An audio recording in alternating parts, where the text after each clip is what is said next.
nasunitse rimwe gusa ahitaza yaje nk'isasu. Ayo na magambo y'umubyeyi wa Nishimwe Naomi yagaragaye mu gitabo cyitwa More Than a Clown.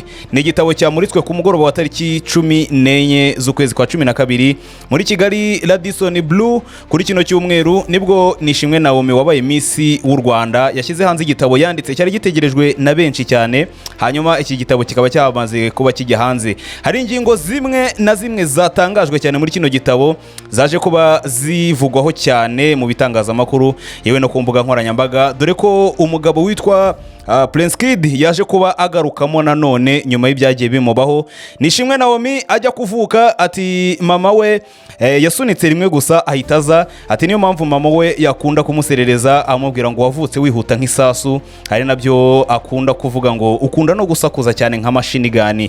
Ni igitabo cyaraye kigiye hanze kuri uyu mugoroba ndetse cyari cyitabiriwe n'ibyamamare bigiye bitandukanye higanjemo abamisi b'u Rwanda mu bihe bigiye bitandukanye baje kuba bitabira kino gitaramo. Gusa hari bimwe mu byakivugiwemo cyangwa se muri kino gitabo imurikwa ryacyo ryaje kuba rigaragaramo amwe mu mabanga ya Nishimwe Naomi atangaje, aho yagaragaje ko umugabo we abavandimwe be bari mu bamushyigikiye cyane mu kuba cyajya hanze, ndetse n'abandi bakobwa bagiye batandukanye barimo Mutesi Jolly nawe wabaye Miss w'u Rwanda 2016 waje no kugaragara cyane muri rino murikwa ryacyo agura ibitabo 100 mu rwego rwo gushyigikira mugenzi we nawe wabaye Miss w'u Rwanda. Zimwe mu ngingo z'ingenzi cyangwa se bimwe mu bigiye bitandukanye bikuye muri kino gitabo, ni igitabo gifite chapitre 10. Izi chapitre 10 zigiye zirimo ibyinshi cyane byagiye binyurwamo n'uyu mu Miss Nishimwe Naomi ubu wamaze kuba umugore cyangwa se umubyeyi, dore ko aherutse gusezerana n'umugabo we uvuka mu gihugu cya Ethiopia.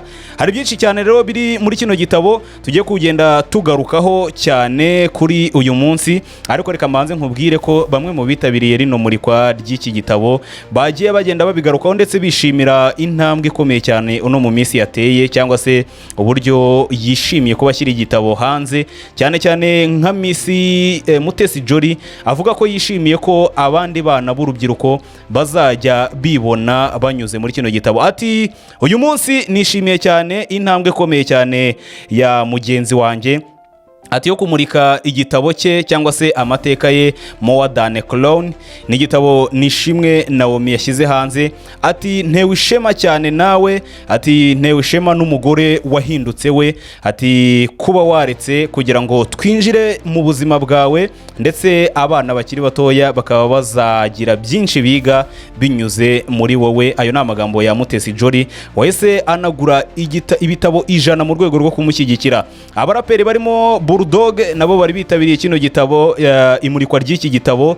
Hanyuma abagiye bitabira bagiye batandukanye harimo nka Miss Muyango Claudine umenyerewe cyane mu myidagaduro yo mu Rwanda, Miss Umunyana Shanita uyu nawe yaje kuba ahagaragara cyane, Miss Muheto Divine nawe yahagaragaye ndetse ari kumwe na Mutesi Jolly. Abo ni abamisi bagiye bagaragara muri rino murikwa ry'iki gitabo. Hari byinshi rero tugiye kuba tuvugaho cyane. Kino gitabo gifite chapitre zirenga 10, harimo nka chapitre ya mbere yitwa The Mango Tree House, hari chapitre ya kabiri yitwa Clowned, chapitre ya gatatu yitwa Pepper Not Prophecy, chapitre ya kane yitwa Reinventing My Voice, chapitre ya gatanu yitwa The Mask of Social Media, hanyuma chapitre ya gatandatu yitwa Love at Its Own Pace, hanyuma chapitre ya karindwi yo yitwa Glowing in Love, hanyuma chapitre ya 8 yitwa One Wedding 1 Million Blessed, hanyuma chapitre ya 9 yitwa When Love Holds You Together, hanyuma chapitre ya 10 ikitwa The Strongest Soldier, aribyo yasoreje avuga ko yahindutse umusirikare ukomeye cyane muri kino gitabo. Byinshi cyane rero birimo. Hanyuma Miss Naomi yatangije ijambo rikomeye cyane, ati abana bo mu bakire sha ntibagira akababaro.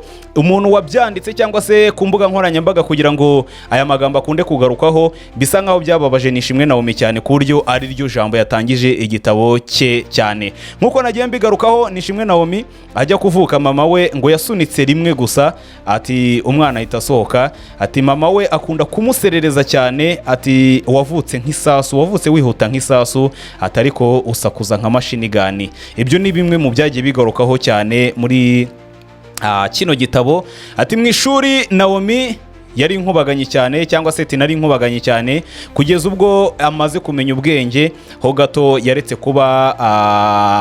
kuba akubagana gutyo. Ati kubera ko papa we yari umwe mu ngabo z'igihugu kandi igihugu cyari kiri mu bihe bitoroshye. Ati mama we cyangwa se mama wa Naomi niwe niwe babanye igihe kirekire cyane, cyangwa se niwe wasaga nk'ari ubarera gusa, kubera ko papa we yazaga gake gashoboka kubera igihugu cyari kiri mu bihe bitoroshye.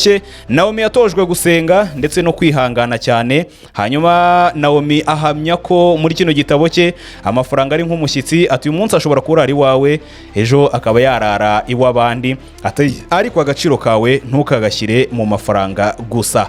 Ibyo ni bimwe mu byagiye bigaragara muri kino gitabo cya Nishimwe Naomi.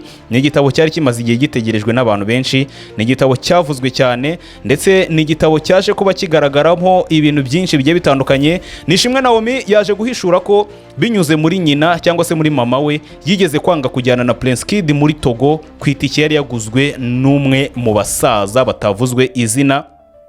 Abantu benshi baribaza bati ntago kino gitabo cyari kujya hanze uwitwa Prince Kid atagarutsemo, ariko ntago byashoboka kubera ko bamwe mu bamisi ndetse na byinshi cyane uyu mu misi yavuzeho byagiye bitangira, ndetse n'igitabo gishingiye kuba ubuzima yanyuzemo nyuma yo kuba Miss cyangwa se na mbere yo kubugera ku bumisi.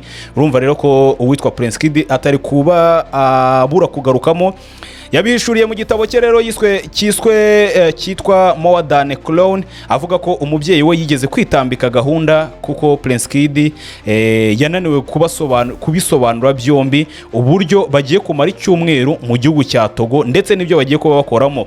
Uyu ni Diodone uzwi cyane nka Prince Kid, wabajijwe niba icyo gikorwa kitagira imbuga zikiranga cyangwa se nta yandi makuru kizweho ku buryo bafata umumisi nka Naomi akerekeza mu gihugu cya Togo akaba yamarayo icyumweru nta hantu na hamwe bizwi. Ati Prince Kid arya indimi bituma nyina wa Naomi abyanga cyangwa se arayanga ko uyu mukobwa yitabira icyo gikorwa. Ati mbere yo kumuhakanira Naomi ngo yari yamenye ko uwaguze akanohereza itike na Prince Kid ati yari umusaza bataziranye.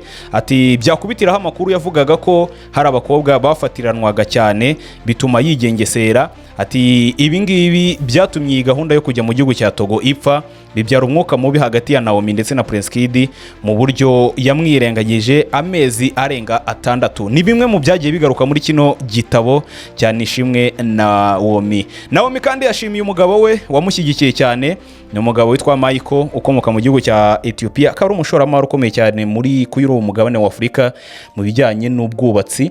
Uyu mugabo rero Naomi yamushimiye cyane uburyo yamufashije ndetse uburyo yamuteye inkunga, cyane ko ari umutwari we kugeza kano kanya. Nawe mashimira abo bavukana barimo umuvandimwe we mukuru we Keti, nawe wamufashije cyane, ndetse anashimira itangazamakuru rikomeje kugenda rimushyigikira ndetse rizanakomeza kumushyigikira cyane. Naomi atangaza ko azakora tour yo kugenda amenyekanisha kino gitabo, cyane cyane ku bagiye batandukanye harimo abo muri Afurika y'Uburasirazuba cyangwa se muri East African, mu gihugu cya Uganda, Tanzania ndetse na Kenya, hose ngo arateganya kuba yajyayo. Hanyuma abari hanze ya Afurika ku mugabane w'Uburayi ndetse na Amerika yabwiye ko igitabo cye bashobora kugisanga kuri Amazon bakaba bagisoma kandi bakaba baryoherwa cyane n'iki gitabo.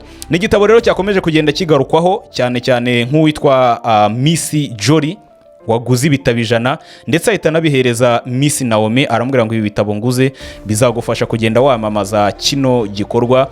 Nishimwe Naomi atangaza ko azagenda afasha bamwe mu badafite ubushobozi buhagije bwo kuba bakigura cyane cyane abana b'abakobwa, akaba azifashisha bino bitabo Jolly yaguze mu kuba yabibagezaho. Ni byagiye bivugwa cyane ku mbuga nkoranyambaga ndetse n'ibitangazamakuru bigiye bitandukanye. Ino ni K News, niba wahageze icyo gukora urakizi, no gukanda subscribe tukakomeza tukazenguruka ku mbuga nkoranyambaga n'ibitangazamakuru bigiye bitandukanye tukareba uko byifashe. Ni More Than Clown, ushaka kugisoma wakibona uyu munsi kiri hanze kugeza kano kanya.